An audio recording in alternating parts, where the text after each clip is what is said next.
Welcome back. I'm Randy Bueller. I'm now joined by Patrick Dickman. Welcome, Patrick. Hey, how are you?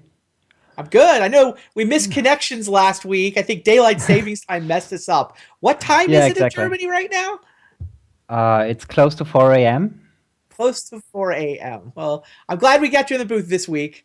I know that we missed the connection last week. Tell me about that match from your perspective. It seemed super interesting. Um, yeah, I played the match quite a bit this afternoon with a friend of mine, and being on the play is very important in game one, because both players have Gideon, and Gideon is just so unfair when you're on the play because it pretty much outclasses everything that you play on turns 1 to 3, and it's gonna stick most of the time, and like pretty much the matchup is like turns 1 to 3 where. If one player can establish a board position while the other cannot, you're very far ahead and most likely gonna win because you're like so far ahead on tempo. And if both players have early drops, then comes the Gideon stage, where like if you're on the play and play Gideon on turn 4, the game's most likely over. But if your opponent can somehow maybe play his own Gideon or something like that, then you're ought to follow up with Wingmate Rock, which should seal the deal most of the time. And I was a little flooded in game one, unfortunately. Yeah, definitely. Game two, I had to take a tough mulligan, but got there because Sean was screwed on mana. That was a pretty smart mulligan. I mean, give yourself credit.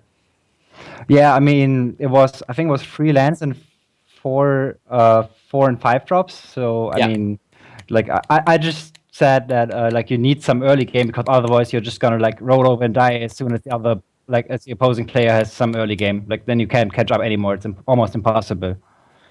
But yeah, And game three was probably the most interesting one. How did it? I mean, we were watching it out with both hands, and how did it feel from your perspective? yeah, I think my opener was fine. I was obviously hoping to catch a 4 drop on Sean's turn 3, but I expected him to like not play a 4 drop if possible because he knows that Right. I have the staple stroke on my Yep. sideboard. Yep. But I mean, I didn't Yeah. have enough. He definitely had a 4 drop. He declined to play retreat. He went for Nissa and an attack with the Rattle Claw because you had disdainful stroke mana. But then you got the next two, right? You got a retreat and you got a wingmate rock with those strokes. Yeah, it would have been fine if I had another removal spell, of which I'm running a lot after sideboarding, or if I had one of my flyers, because I also bought it in free Archangel of Thieves. But Sure. yeah, I just didn't get there. Like I think land 6. Like if I had land 6 earlier, I'm pretty sure I could have won maybe with the Warden, because then I would have gotten back so much life. But yeah, you also had a handful of 3s, right? You Death Miss Raptor, Stasis Snare, Den Protector. It felt like if you'd gotten to 6, you could have been able to go 3 drop for maybe even a couple of turns and potentially not falling behind the way you did. Yeah, exactly. Like, the problem was that I was very constrained on mana, and therefore could most of the time only play one spell per turn. And I mean, I almost had the game. Like it was super close, of course. Agreed. Like the only thing that was missing was like one more removal spell for that damn last flyer, but yeah, I just didn't get there. Was very close. I think like from what I've learned while playing the match over the course of the afternoon, I think I'm ahead after boarding because like I just have like better ways to grind out the matchups. I don't have bad cards in my deck anymore, like for example Hangerback Walker, which is obviously terrible against 7 enchantments that like exile your creatures. And then he also has the dummy enchantments in play to prevent me from gaining value with Dramoka's command. But this is also where I took all of them out, of course. Sure. And he's running a lot of very expensive spells, and I have 3 disdainful strokes. So I think I'm ahead in the matchup, but it is also Sean, and I think I just can't beat Sean. I'm 0-4 against him by now, and wow. I'm very, very upset with that. I just can't beat Sean. It's impossible. Right. This was a rematch of the Modern Super League final, right? Yeah, also exactly. a rematch of a Pro Tour top 8 match from the Pro Tour that Sean won. He beat you in the quarterfinals, right? In the semifinals. Semifinals, sorry. Not 0-4? Wow. Yeah, exactly. I think this is the worst record that I have against like any player in the world. Like I don't think that there's anyone else that I've lost this much against. Wow. So you were not happy at the random group draw then to see that you got dealt into the same group as Sean. Yeah, I was definitely. Well, I was also looking for the rematch, to be fair, because Okay. like 0-3 is bad That's enough, the spirit. right? Time to get vengeance, but the vengeance was not there. All right, well, now it is time to watch the other two players from your group. Game on. It's going to be Kenji Egashira versus Gabby Spartz right after this promo.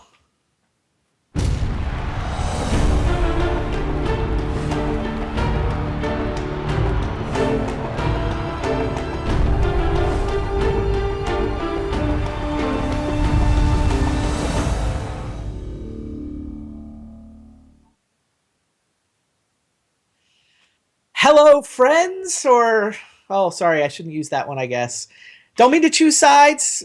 I think Kenji's going to need all the help he can get, though. This matchup looks crazy good for Team Ulamog and Gabby Spartz and her brood of Ambush Vipers. Jadi offshoot on the first turn. Kenji's on the Dark Jeskai list that has been all the rage at Premier events. Seemed like probably the best deck in Standard until it kind of got crushed up and down day 2 of Grand Prix Indianapolis over the weekend. Have you had much experience with this matchup? Well, I've never played it myself, but I've heard people say that it's apparently very bad for Jeskai. Like, I mean, you can't really compare the ramp deck to Devotion, which used to be a very good matchup for Jeskai, because of like, I mean, they're not really trying to establish a board position which you can like kill with Anger of the Gods, or like where you can generate, like, just kill one creature after another. They just ramp, and then they'll play huge spells that usually like do something when, like, at the time that you cast them, and also there's immediately the next spell following up because of the Sanctum of Ugin. All right. Gabby leads with a couple of offshoots, so she's gaining some life. Kenji hasn't really been able to do anything. He's sitting on a pair of Mantis Riders, which actually is probably the best card in his deck in the matchup. Mantis Rider's ability to fly over. He's got to try to implement a tempo plan, right? He's got to try to just kill her dead before she can actually ramp into the Ulamog that you see in her hand, or the Ugins that her deck is full of. Yeah, exactly. Sylvan Scrying found her land. She's going to be able to play Hedron Archive next turn. But yeah, okay, Mantis Rider chips over. Let's see where this goes. Yeah, the problem is she has 2 of the 1-drops, so she's gaining a lot of life. And she should have the time to like actually get a cast her spells. And then I think Kenji might be in trouble because he was also on the draw, which is very bad in this matchup. He draws the Dispel, which, if I'm not mistaken, targets exactly 0 cards in her deck. Yeah, don't think that it has a target. This is Pilgrimage joins her hand. Now she's got some mana. Is it next turn? Could she play both the map and the Pilgrimage here? She can, right? 7? Yeah, she can. Like, she's probably going to lead with the Map the Waste, then play Nissa's Pilgrimage. Oh no, she has to play the Nissa's Pilgrimage first because she does not have a second forest. Right. She needs a land to be her land drop for the turn so that she can map. Gain 2 life. Play another land. Boy, Jadi offshoot. Too good. Yeah, that thing is doing some work.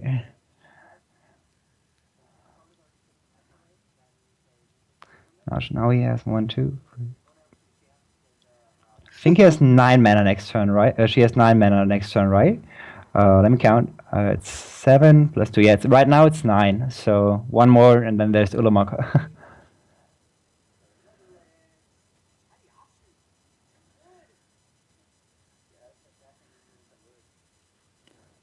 Meanwhile, Kenji's managed to successfully attack her down to 23 so far.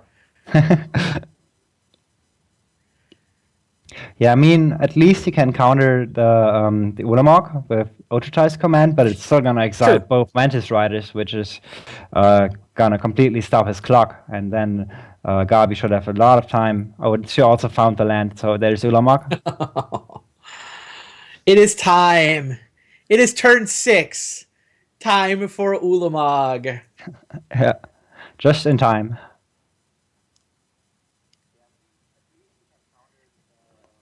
Even triggers the shrine, the Sanctum of Ugin.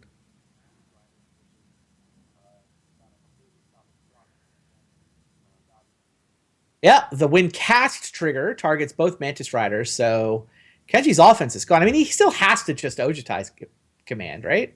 Yeah, of course. Like obviously, you can't let that resolve. I don't think that he has any out once Ulamog hits play.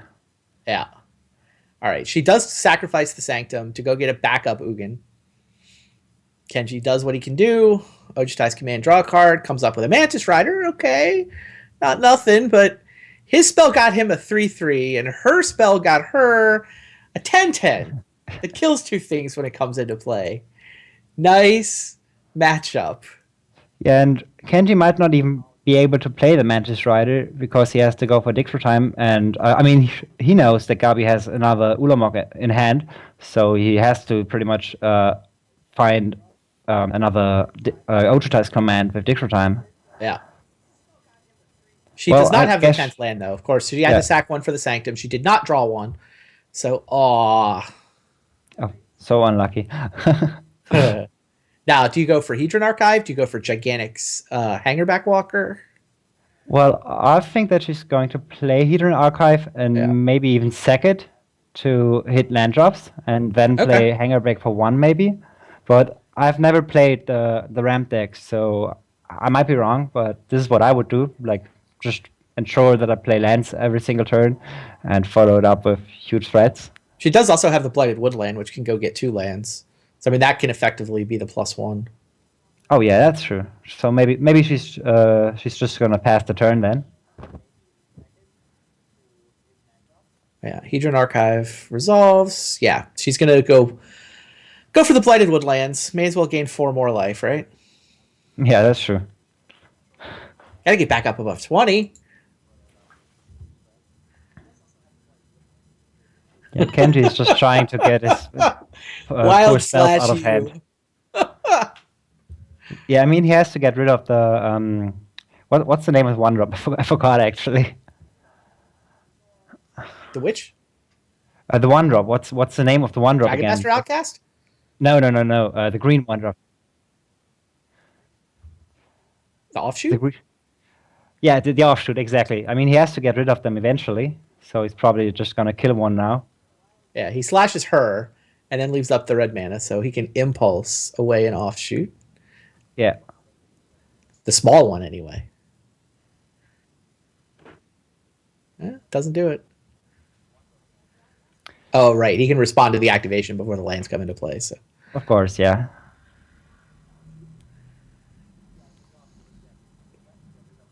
I mean, he found pretty good spells, and given that, like, if Gabi does not draw anything for the next, I don't know, 5 turns, Kenji might actually be able to capitalize. But, I mean, she still has, like, 4 cards that can be drawn with the archives, so he's definitely in trouble. And she gets an Ulamog trigger to kill this Mantis Rider if that's what he goes for. Yeah, that's true. I mean, at least Kenji has answers to the Ulamog, and then Gabi will be out of gas for now. And he even has the other end if she decides to play a huge Hangerback Walker. True. The Hedron Archives are... Yeah, she is down to the Hedron Archives. That's fair. Not like Kenji's going to have an offense, though. No, he's gonna... Like, this game is going to continue for a while. 12 mana for Gabi. And at this point, she might even consider to go for the mana base. Like, just to limit Kenji's options. Well, you want the Mantis Rider, right? And then take Mantis Rider and a land, sure. Probably. I mean, like, once Ulamog is in play, he races very fast, and she might consider just going for 2 lands. But I think taking Mantis Rider is probably still the right play. She goes for Hedron Archive. And luckily she drew the Shrine, so she can cast Ulamog again, right? Yep. Yeah. Like, otherwise that would not have been possible, but maybe she decides just not to play Ulamog? Yeah, I mean, I think she's looking over at Crackling Doom mana, but it's not like that's ever going away. Yeah, but I mean... yeah... I guess Hangerback Walker won't be a protection for for Ulamog, of course. But yeah, she might consider playing the Hangerback Walker just to not give him the option of playing reacting to this turn. But yeah, that's not intuitive to me. I would not have expected that. Yeah, she declines Ulamog. I think she was hoping to find Sanctums, maybe? So that she could keep the chain going, right? Play the 1, trigger the Sanctum. Yeah, good point. That might be it. Shrines. And an Explosive Veggies. That's a lot of life again. It's still a totally reasonable turn, right? Her turn was totally. Draw 4 cards, gain 4 life. I think she got 6. Oh, 6 life, right. She had a land drop for the turn. Yeah. Draw 4 cards, gain 6 life was her turn. No, I think she played that very well. I just did not expect this turn to happen. And now here's the Dragon Lord Atarka. Yeah, but now it has to be Ulamog, I believe. Atarka also does get rid of Mantis Rider, but I think she can read into a second Ototize command. I mean, that's what I would pick with Dig for Time if I had the option. And Ulamog at least does something, and he still probably has to counter it.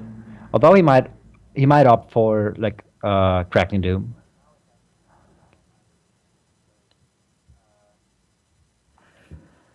Yeah, it feels like she just has to slog through whatever he's got in his hand.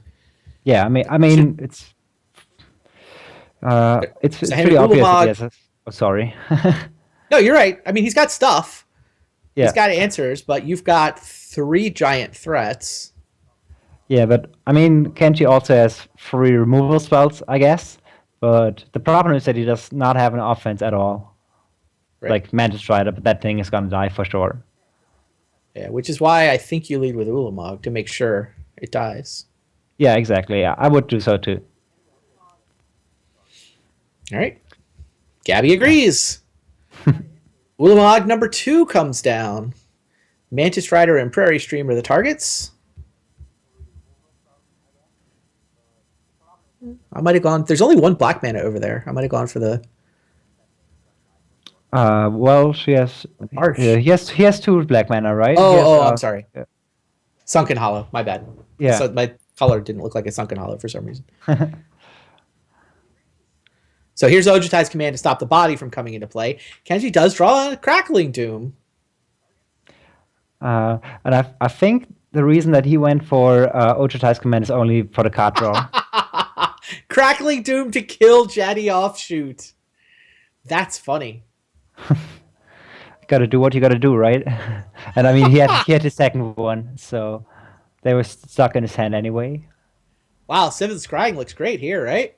Sylvan Scrying to get the Sanctum? Exactly, and then play a huge Hangerback Walker. That sounds pretty good. I mean, Hangerback Walker does trigger a Sanctum, right? Yeah. Yeah,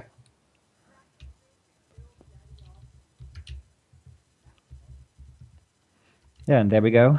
Probably the play. How many Ulamogs does Gabi play? I think it's 3. Yeah, 3. All right. So she has another one to fetch up. Oh, yeah. So, Giant Hangerback Walker, triggering the Sanctum, going and getting in another Ulamog. It's kind of funny that Kenji still has enough removal to still kill literally every single threat on that is in play.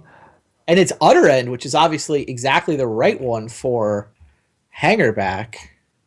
Yeah, that's true. Sweet play. He has 2 Utter Ends in his list.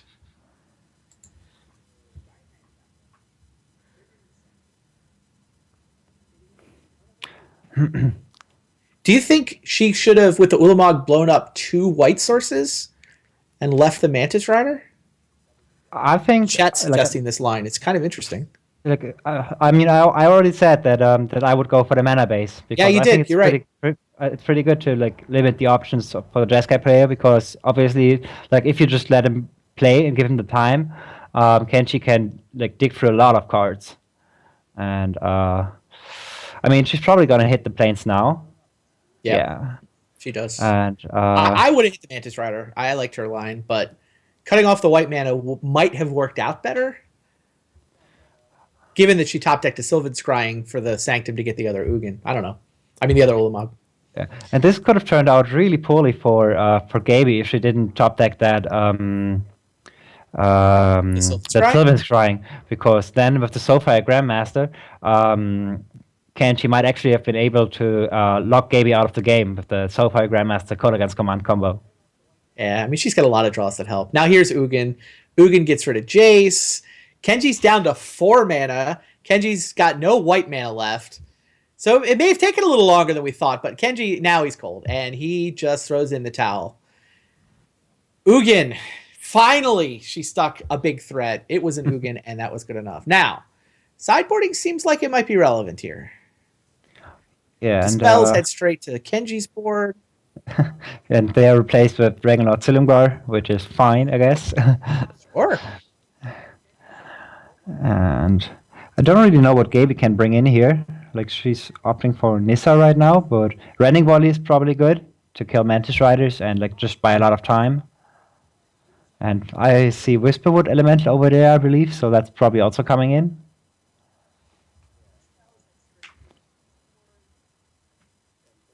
What are you taking out, though? She's taking out the Hangerbacks? She took out Hangerbacks and 2 Headrong Archives and an Ulamog, I believe. Yeah. The Ruin Processor. Did not expect Ruin Processor to ever see competitive play. Same. All right, it took a lot of haymakers, but Gaby did win that first game. Now, if she can win this one, she goes to 2-0 in the group. She actually runs, if she wins this next game, she runs her Super League record to 7-0, I think it is. Yeah, and I mean, she picked a fantastic deck for the group that she got paired into. Yep. Like, I mean, when I submitted my deck list, I had the Ram matchup in mind. At least that's also one reason for me to play the Disdainful Stroke. But you really need that, and I think she also had a good matchup against me, and I really need to win next week, so that'll be tough. Oh wow, yeah, she really is gonna go 3-0, isn't she? Her matchups are all insane. 6-0 and counting for Gabby Spartz in Super League play. She was the only 3-0 in the group stage of the Standard Super League. Then she won the semis and the final. She won last week. Yeah, she's definitely on a tear. Now, her match against you, though, she will not clinch playoffs with this, because she could still hypothetically be on the wrong end of a 3-way tie at 2-1 if you beat her and Sean beats Kenji next week. Yeah, that's true. I mean, it's still up in the air, I guess. Like, so far, I had fine results against Ramp, mostly due to the Disdainful Stroke, but we'll see. Okay. Well, she's got double Jaddy offshoot again this game. Yeah, but both players took that, she has no 6. ramp. So Kenji has a shot, I believe, because her draw is very slow. He does not have blue mana for Jace, does he? Oh no, Smolder. He does now. There's the blue mana. Now he's got it. All right. Turn 3 Jace. It's kind of what he wants. Early Jace and then no ramp for her. Yeah, like, this is looking much better than game 1. I mean, also he was on the play, of course. And I think the Jeskai deck has a decent shot on the play, but it's very bad on the draw. I thought that might be the choice. The Blighted Woodlands is the Sylvan Scrying target with this hand. Tessiger was a great draw, so now he actually gets to pressure Gaby. Like, he really needed a threat, and Tessiger is probably the best one that he could draw. Of course, he's not opting to flip Jace anytime soon anyway, because he has nothing to flashback, so he just wants to loot for his deck. So he's fine with exiling cards in the graveyard.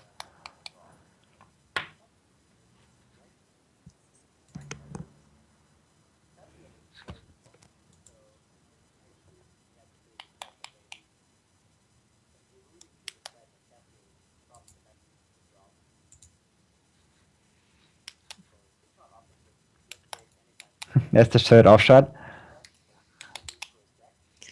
Indeed.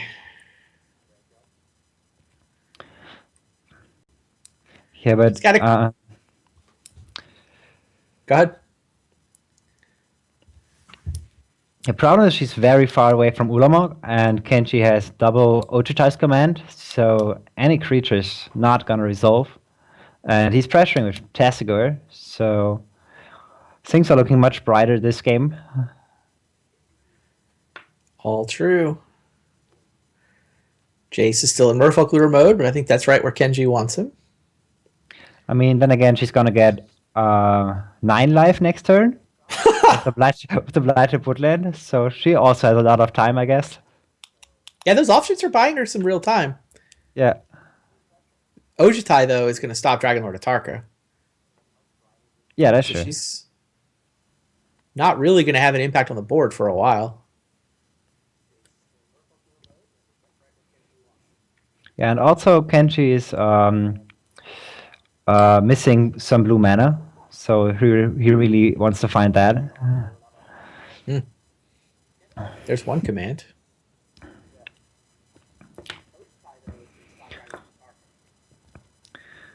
Yeah, unable to cast Dig Through Time right now is Kenji. Still. Now there's a Dragon Master outcast, but no 5th land. Yeah, I mean, he's gonna loot Any right color. away. Hopefully find it, I guess. Because otherwise he might actually be in trouble. Oh, still no Mantis land. Rider. Did he attack first and then He draw attacked Mantis first, Rider? so that draw is kind of awkward now. Oops. I mean, he probably wouldn't have tapped out anyway, because he has to keep up the Ochitais command. Yeah, that's probably true. I guess he wasn't going to play Mantis Rider anyway.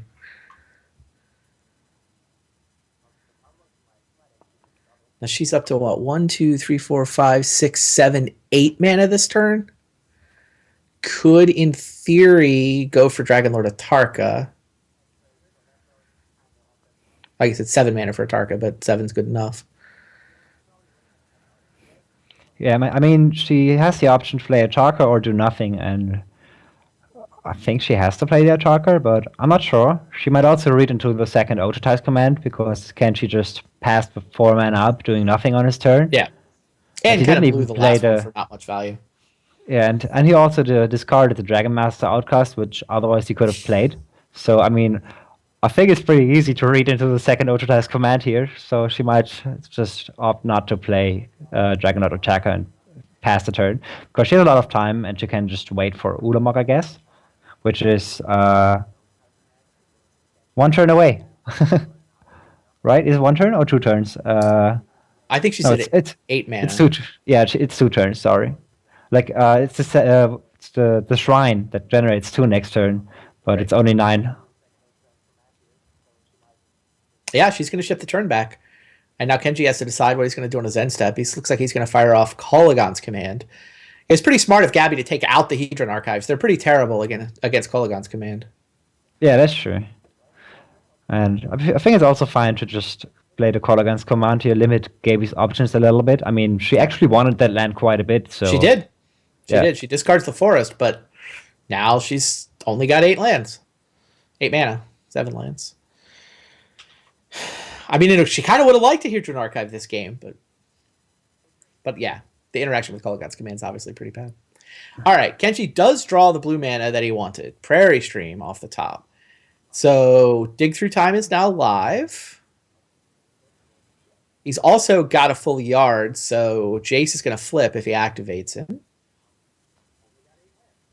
Yeah, I think you still just flip the Jace, play Prairie Stream, and pass, I guess.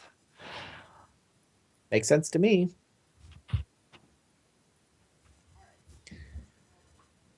Flips the Jace. Drew an island. Thanks, deck. Discards the island. And passes, just as you suggested. I mean, for Gabby. I mean, even if Gaby opts not to play anything, he still has a very fine play with Dig Through Time. So it's totally the right decision to pass it, just to pass the turn. And Mantis Rider doesn't really pressure her all that much. I mean, she's still at 25 life. Thank you, Offshot. And yeah.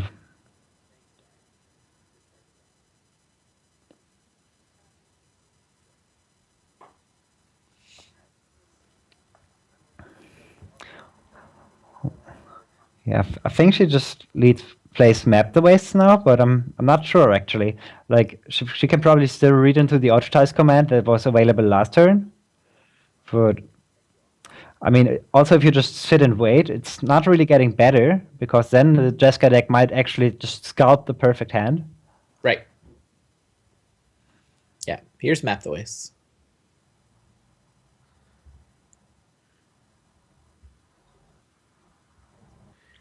Three life, a land, and a +1/+1 counter. Yep.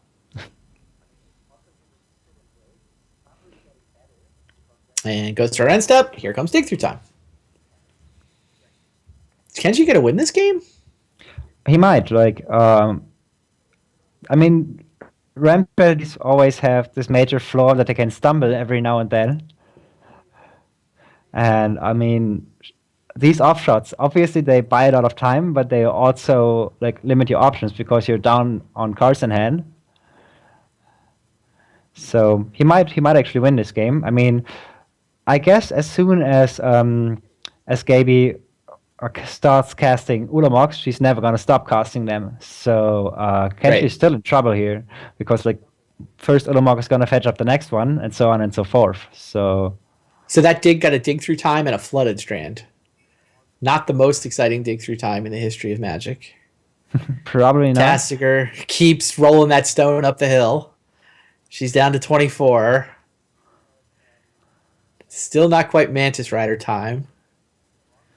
Kolagan's command might be very important here because he might actually be able to like get rid of one of her powerful threats in hand, which would be really important for Kenji. Sure. Well, she's still on 9. She did not draw the land she needed for Ulamog. Gaby continues to not play Dragon Lord Atarka into Ojutai's command mana.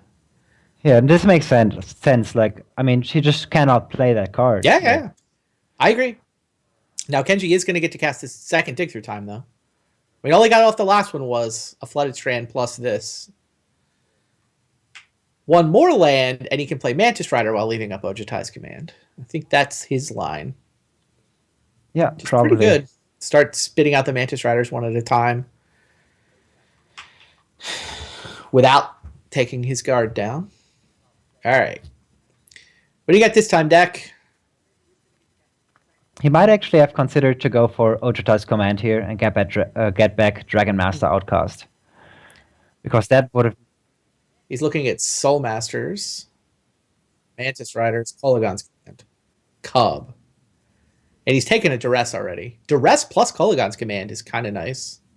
Yeah, but he has only 1 black mana right now, so... Good point. He's not going to get to cast them. Like, I mean, 1 at a time, but that's pretty slow.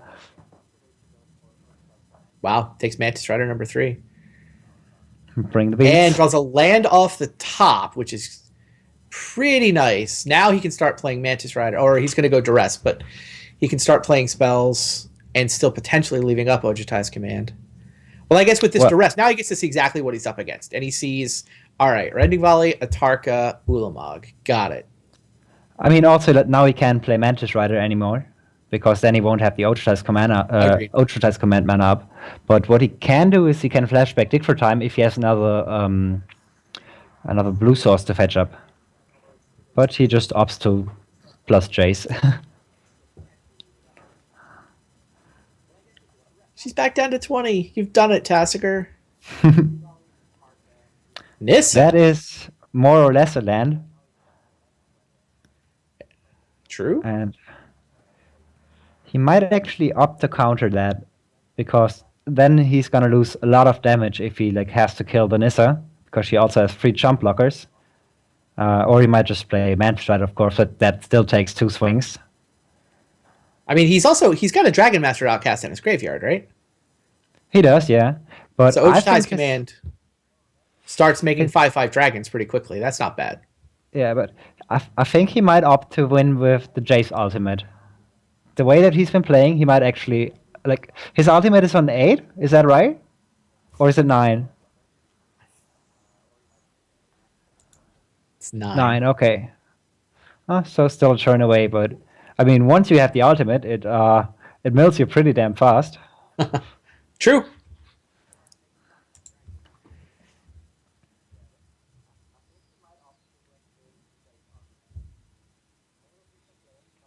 Yeah, So she declined to cast anything.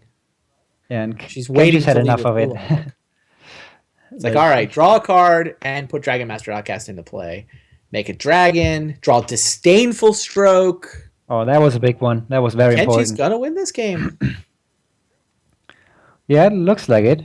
Like, I mean, now that he has, well, he's still going with the Jace route, so he could have also considered flashbacking Dig for time and still having the Disdainful Stroke up and just fetch into more, like dig into more counter spells. Because Yeah. But he has no interest in feeding a Mantis Rider to that Rending Volley, huh? The Rending Volley's in the graveyard. What, why is he leaving so much mana untapped? He's just going to start milking Tasigur for cards? Sure. probably, I mean, his graveyard is stacked with good cards, so he might do that. But he's, I mean, he's gonna get the rest back, and that really does nothing. Now it does something. But can she just? No, she can't cast the Ugin. So if Kenshi gets the rest back, he's gonna hit the Ugin. Yeah, Gabby got stuck at 9 mana, so she was never able to actually cast that Ulamog. And at this point, it feels like Kenji's board is just so big that it's too late. Yeah, He's I mean about that. to get his second 5/5 dragon. He's got Tasigur along with 8 mana, so he's drawing 3 cards a turn all of a sudden. Yeah, that Ugin is not gonna resolve. I mean, it would be her saving grace, but of course with the Disdainful Stroke in hand, yeah, this game should be over just because, like as I said, like if the Jeskai deck has a lot of time, obviously you can just sculpt a perfect hand, and that is like pretty much unbeatable.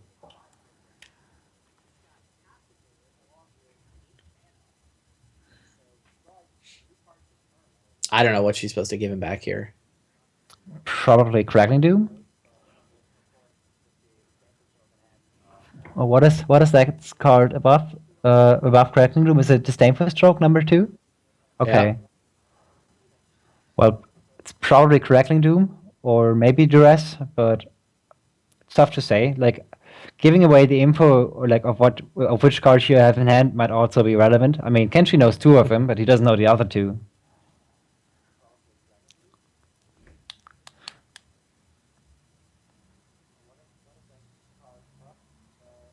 Do you think she was supposed to sit and do nothing for this long?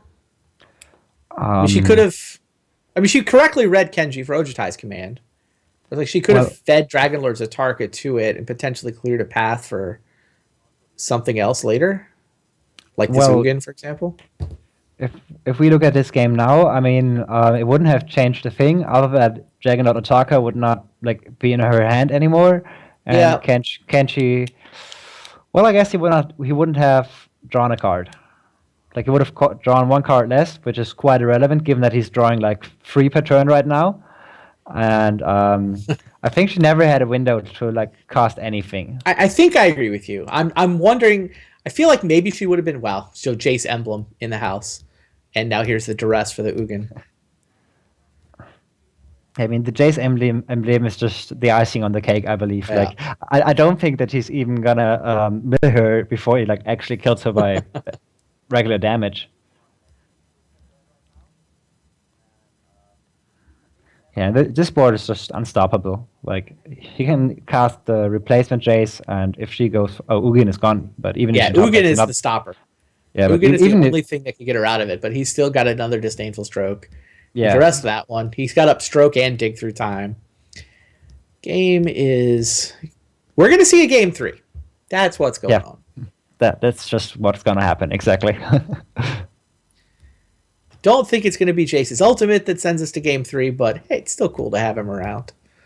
She can get 12 live. No, it's not 12. It's what am I saying? It's 8. All right. Here, finally, 10 mana for the first time in the game. Spaghetti Monster has arrived. A little late though.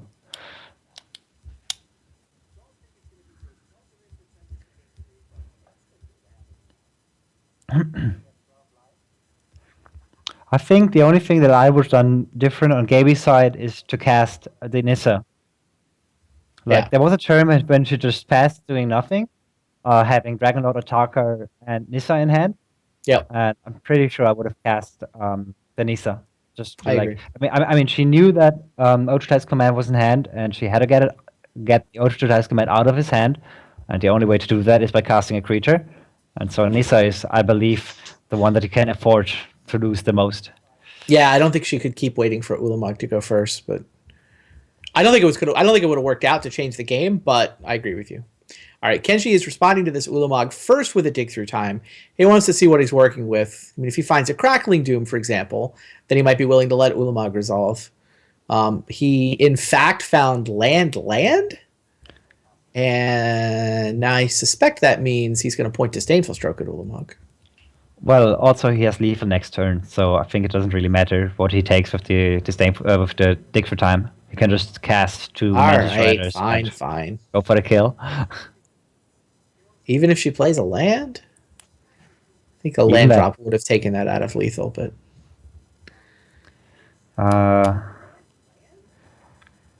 But yes, second Mantis Rider, 3 + 3 + 5.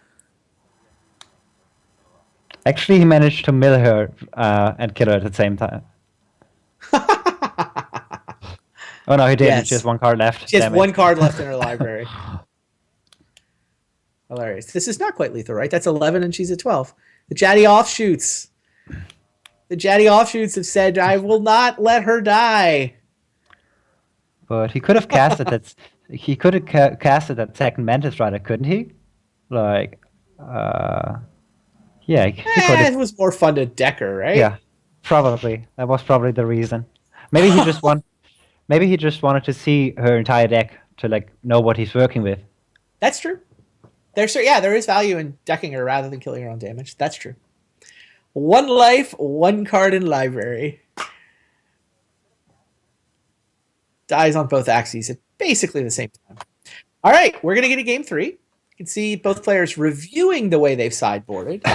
Decide if they like it, if they want to mix it up at all. Felidar Cup is gone. Why was he bringing that in anyway? Does Gaby play any enchantments? Or was it just for pressure? I think it's a 2/2. Okay. I mean, you got to attack with something. Yeah, that's true. But it's not that great against 0-3 defenders, I guess.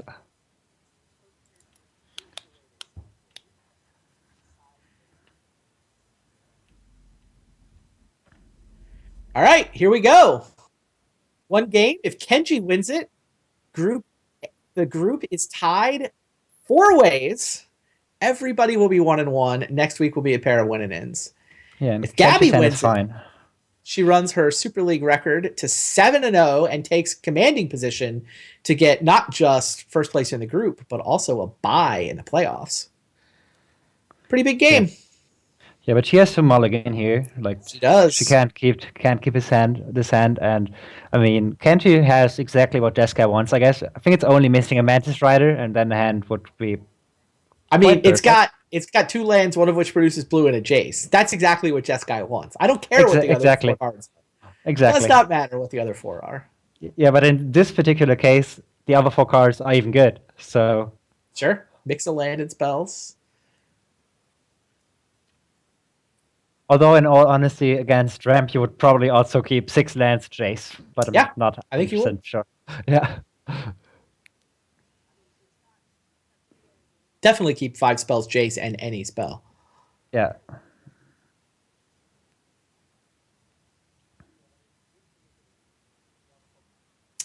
All right, she's thinking. I think she's got a mulligan. Yeah, I mean, maybe you could talk yourself into that hand on the draw. Whoa, she kept it. Wow, that's very she kept 1 land. Unexpected. Yeah. I was gonna say maybe you could talk yourself into it on the draw, where you have 2 draw steps to get a land for Sylvan Scrying, and then you're off to the races. Like that gets you to map, that gets you to veggies. She kept 1 land on the play. Yeah, that might really come back and bite her. Like, I don't think that you can ever keep this. And yeah, she's getting punished. She is indeed. I mean, she's had a lot of luck playing high variant strategies in Super League so far, but this was probably too big a risk to take. I mean, the new mulligan rule already favors decks like this quite a bit because you don't need 7 cards to work with, and I don't think that you can ever keep the opener that she just kept. So I mean, the game's technically not over yet. I guess like if she draws lands, she might actually come back. The off shots are gonna buy quite some time again. Only if she draws lands.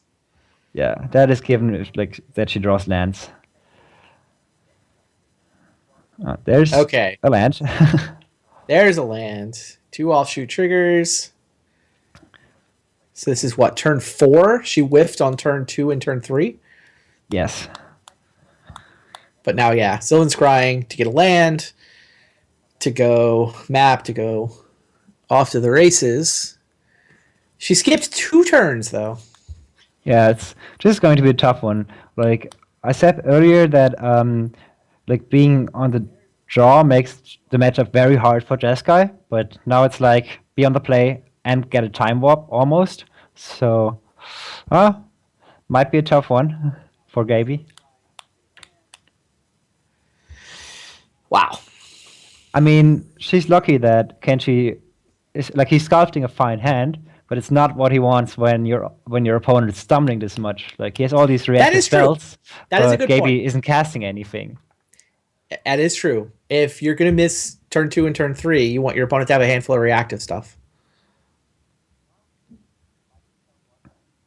And I don't even know what Kenji's like. He's probably going to go for end of turn dig for time, and that should find him some business.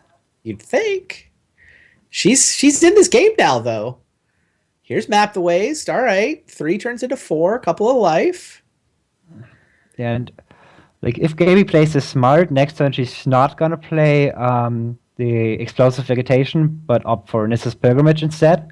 Okay. Because playing around Disdainful Stroke.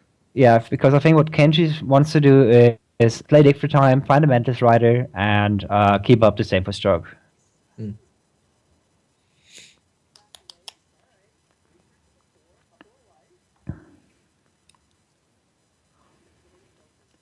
Yeah, I mean, she's at 26 life, and now she's actually in the game. Like, she has a lot of RAM. She might come back. I can see it happening. That's crazy. Yeah. I mean, that is... I mean, he's stuck at turn 2 Jace, and now he's going to dig through time. Yeah. He's not supposed to lose from there. She's done nothing. Well, he's not dead yet. Like, I think Dragon Master Outcast would make this game very favorable for Kenji. He's talking to us, and he's not sure he's played this right. I don't know. What did he do wrong? What decisions did he have? He just hasn't had aggressive options, right? I don't think that Crackling Doom was the right play here. Crackling Doom, the offshoot, is aggressive. Well, I think it's quite the opposite, actually. May have been some sarcasm in my voice, yes. Yeah.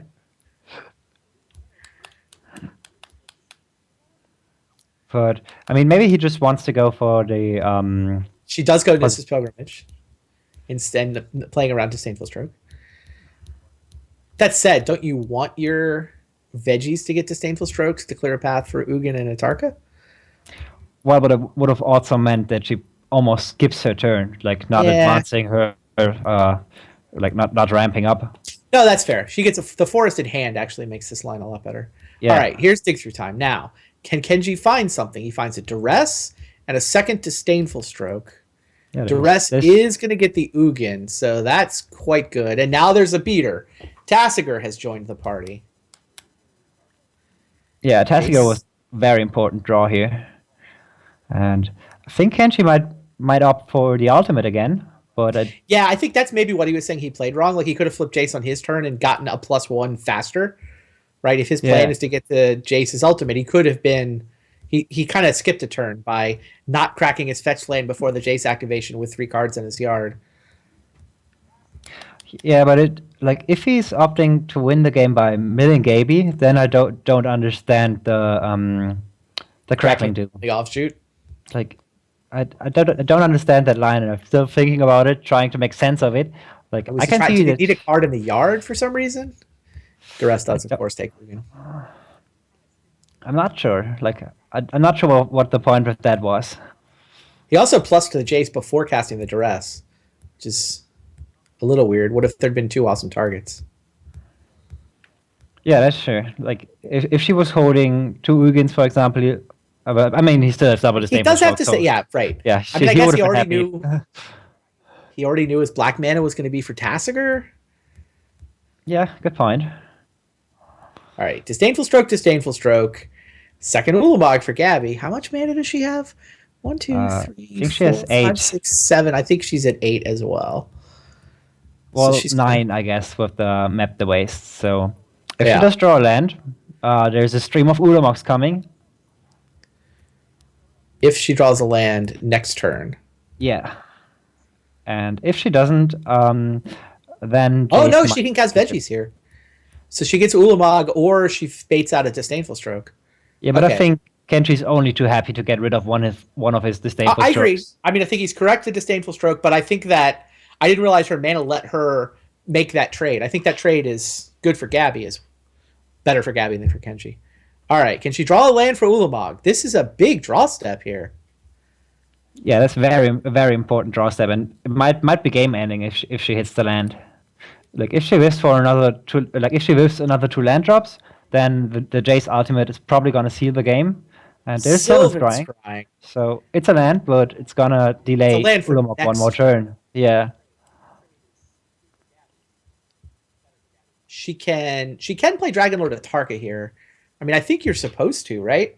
Sylvan Scrying for land, play the land, play Dragon Lord Atarka. Well, I mean, she can probably read into all the Ototas command and counter magic that Kenji has gaffed by now. But then again, it's the same thing as last game. Right, you just have to fight your way through that. Yeah. What's her plan for slogging through that? Like, she's gonna play Ulamog on the next 3 turns. Like, I think you'd rather force Kenji to prove to you that he has permission, and then also maybe you get to stick an Ulamog later because you've drained him of one of those spells. Yeah. Keep the body. Yeah, but she thinks better of it. Decides not to play she's that. got it's the same thing she did last game. I mean, obviously, Dragon Lord Atarka wasn't resolving, but you also make him spend his mana on a counterspell, which means he doesn't get to activate Tasigur. Yeah, Kenji finds another Duress. It's gonna whiff though. Yeah, I mean, she's now probably not casting it. She does now have time to cast Ulamogs, right? She's gonna play Ulamog on each of the next 3 turns. Is where this game goes from here. She's at 21. Exactly. Tazikir's not gonna kill her. Jace's ultimate is still a turn away.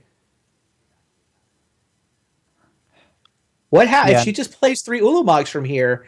Does she get to blow up all his land and then kill him? Well, the first Ulamog is probably going to hit Tasigur and Jace, and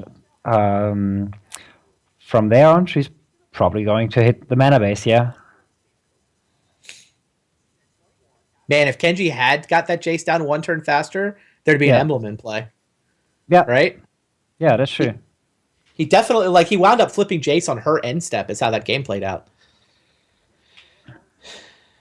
All right, here's Ulamog number 1, triggering the Sanctum, killing, just as you predicted, Tasigur and Jace. Now he's still got to deal with Ulamog's body. And there's... Wow. Counter draw card, right? Yeah, counter draw. And there's Dragon Master Outcast, so that thing might be important. And a Mantis Rider. Yeah,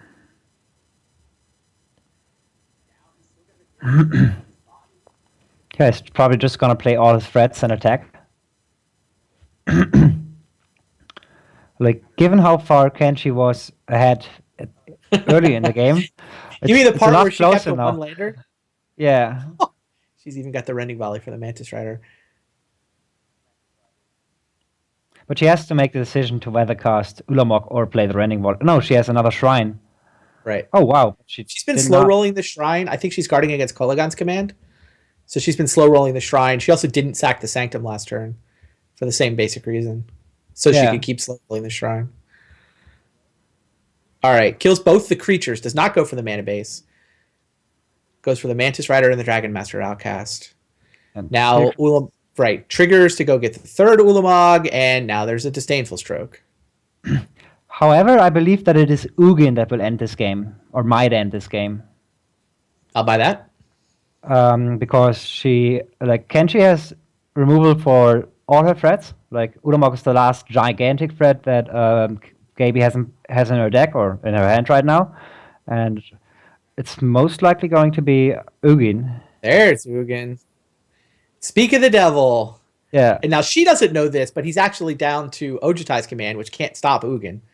I'm guessing she's going to go for Ulamog here. No, she goes for Ugin. Well, I would have also definitely went for the Ugin here. Like, he fired off so many Disdainful Strokes. True. Yeah, he went through 2 Disdainful Strokes. I don't even know how many he plays. It's not that many, right? I don't know how many he has. Smart play by Gabby. He's played 2 Disdainful Strokes. He's got Ojutai's command mana up, so let's play the Planeswalker instead of the creature. Ugin is now in the house. And with 9 counters, there's almost no way of killing this easily. I think her Kenji's best bet is to find Dragonlord Silumgar. Sure. And steal Ugin. Yeah, he was probably hoping to flash back. He thought he was going to flip the Jace, but she's got the Rending Volley on target. Unbelievable. Yeah. Gabby Spartz really is going to go to 7-0. Kept a 1-lander, failed to draw her second land until turn 4, and now she's got an Ugin on 9 loyalty. But in all honesty, I think Kenji made 2 crucial mistakes here. Like, we already pointed out that he could have had the Jace emblem a turn earlier. Yeah. And also he could have dressed last turn, and he opted not to. No, she top decked. It would have missed. No. It was for the Rending Volley. Like, this Rending Volley, it's the Rending Volley that just wrecked him, because he has 3 Dragonlord Silumgar. Flip, and then you can flash back Utter End for the Ugin. There is an Utter End in his yard. So. Yeah, and I think I would have actually gone for flashback Dig for Time and find one of my 3 Dragonlord Silumgars. Either way. But like both lines work. But no, maybe you're right, because then Kenshi knows that Gaby has another Ugin in hand, so he probably would have flashback other end. And he could have got rid of that Rending Volley. And I think it was a mistake not to cast Duress, because it's not getting better at any stage in the game.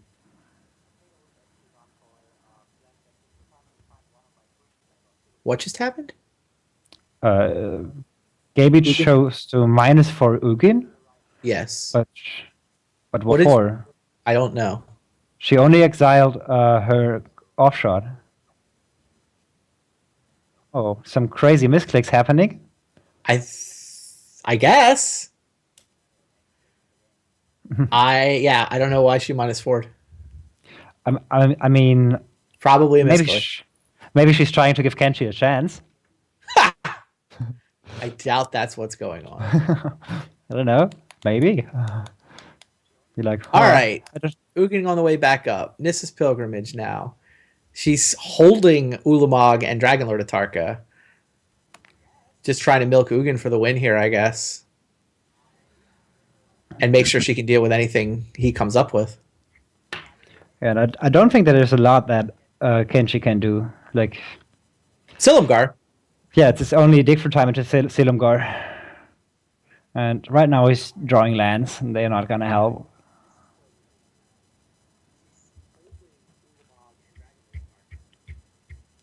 Yeah. Oh, you know what? She was playing around Dragonlord Silumgar, stealing Ugin and going ultimate. If she ticks Ugin up, then she winds up on an awkward loyalty where Silumgar can steal him. Yeah, that makes sense. True. But I think that's actually really clever. Yeah, that's very smart.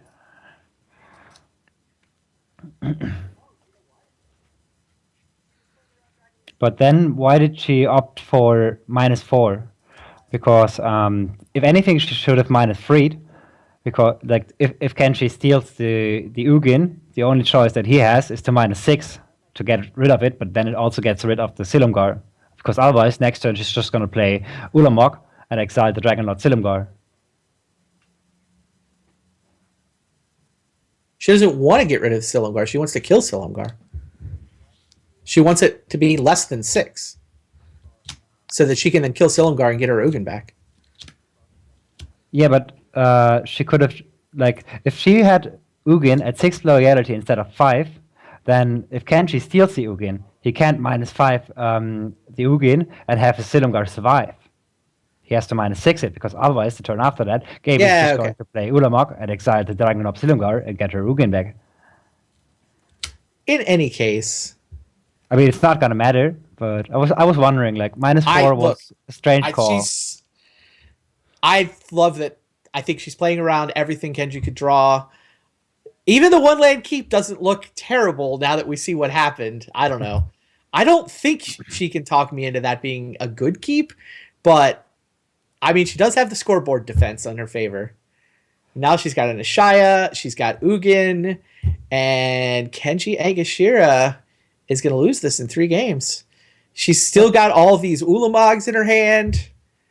Dragon Lord Atarka has been a spectator for the entire match. Yeah, I mean, Gaby was very lucky that Kenji's draw was just so slow and gave her all the time to finally draw into some lands. And it turned out fine for her, but it was definitely an awkward decision to keep that hand, in my opinion. All right. I guess we're not quite done yet. Kenji does have Crackling Doom with the buyback. I assume his mana supports that. Yeah, it does.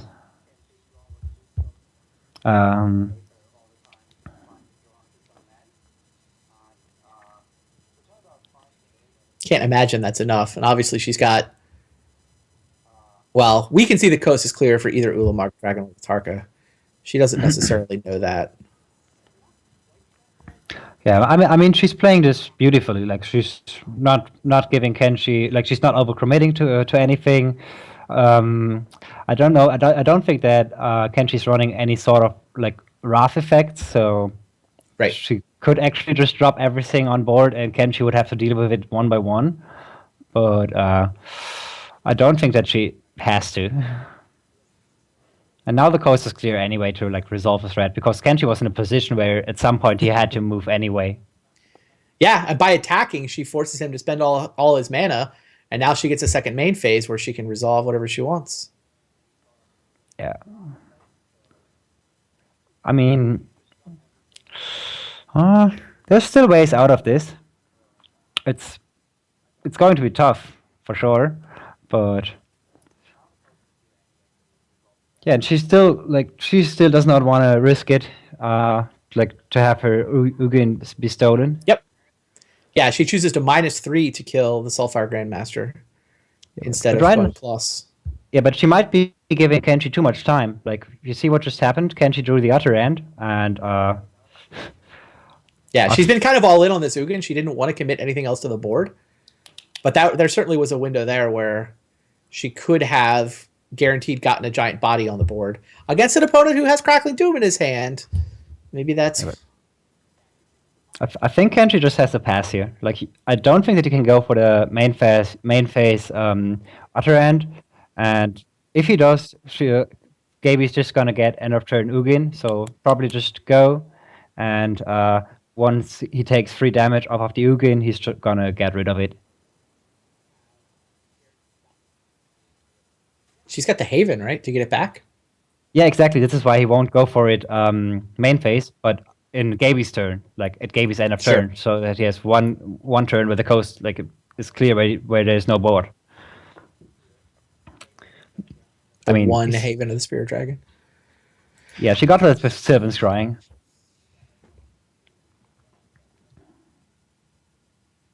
He's going to go upkeep, so he doesn't want to take the 3 damage. But yeah, she does have enough mana, 7, 8, 9, 10, 11. She can get it back if she wants to. She can also flip Nissa. Yeah, she opted to just draw naturally, not go for Ugin again. But I'm not sure if that's right. Like, I think having Ugin in play against Jeskai is always the best spot that you can be in. I mean, against any deck, I guess, but especially against Jeskai because they have such a hard time to deal with it.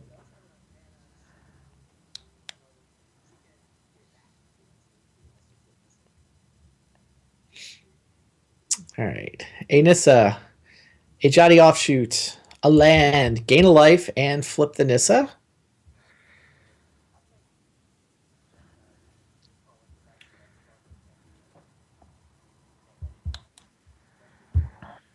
What's your game plan with this Nissa? Probably just draw because she there's another Ugin. Wow. Let's And just draw the other Ugin. No problem.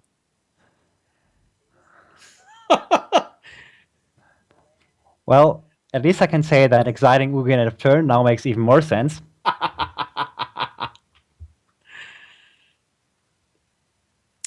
Ugin drops Kenji to 6.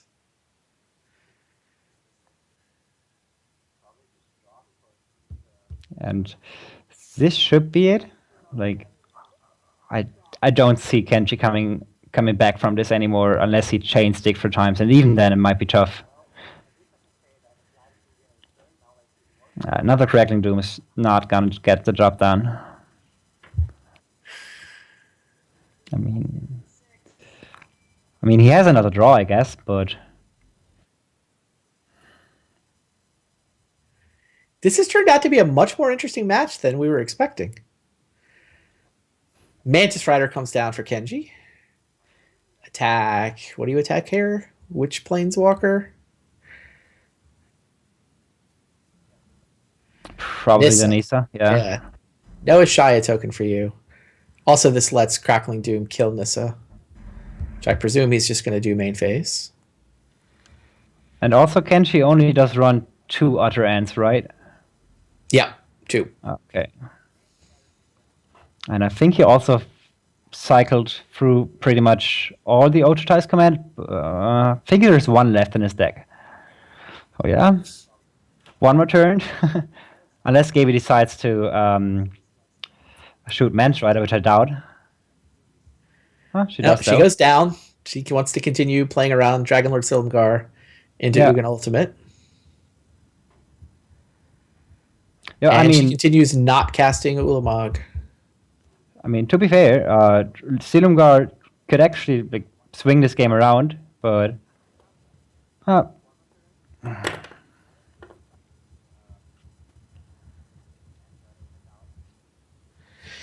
here's Soulfire Grandmaster again. Once again, we have Crackly Doom with the buyback on board. Also Duress with the buyback.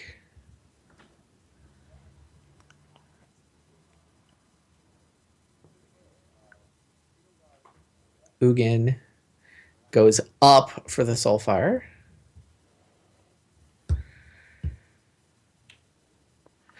Kenji activates the buyback, but we'll see. He's certainly threatening an Ojutai's command with a buyback here, which would be kind of nice. Guessing that will be enough to scare her off doing anything. Although she's obviously been slow rolling these threats anyway.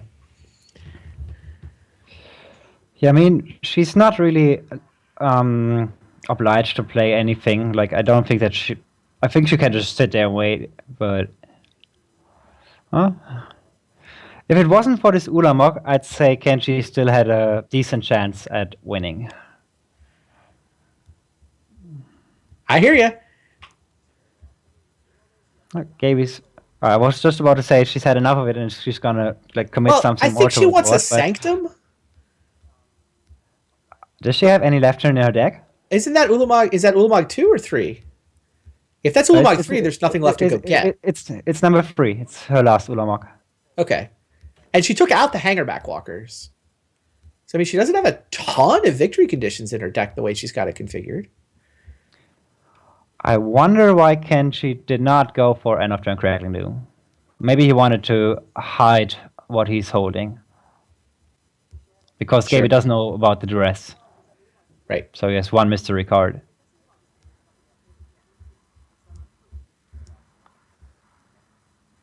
Yeah, she's being very careful with that last Ulamog, trying to win the game with Ugin. And even if Kenji deals with this Ugin, there's a Haven to bring it back again. But I mean, other than Ugin threatening to win the game in a couple turns if Kenji stops playing threats, they're kind of in this weird top deck mode. And I mean, Jeskai is very good at top decking. And I think this is all threats that Gaby has. Maybe there's one more. Well, there's probably another Dragonlord attacker, but attacker is probably also among the first cards that you board out against Jeskai. So. All right, here's Kolagon's command to regrow the Soulfire Grandmaster. I guess this is the other reason to kill stuff with Ugin, is to keep it out of the graveyard for assorted commands to recycle. I mean, he's like Kenji's really been threatening that Dragonlord Silumgar, kinda, and Gaby's been playing around with it the entire time. Well, she knows both the cards in his hand, right? The Crackling Doom was bought back with Grandmaster, and I'm pretty sure that Duress came from a Tasigur a million years ago. Kenji did not play end of turn Crackling Doom. He didn't play spell at end of turn, right? Oh, it's the other Crackling Doom, right? He played a Crackling Doom no buyback, so she does not know about that one. You're right. Yeah, you see, like she didn't want to plus the Ugin because she's still like she said like, oh, maybe that's Dragonlord Silumgar. I don't know. I can't plus the Ugin here. Just gonna exile the Soulfire. It does also keep it away from command recycling. Yeah. Suddenly, clock could become relevant here. Kenji's down to 7 minutes, and he draws a Disdainful Stroke. Yeah, that's a little late, though, I fear.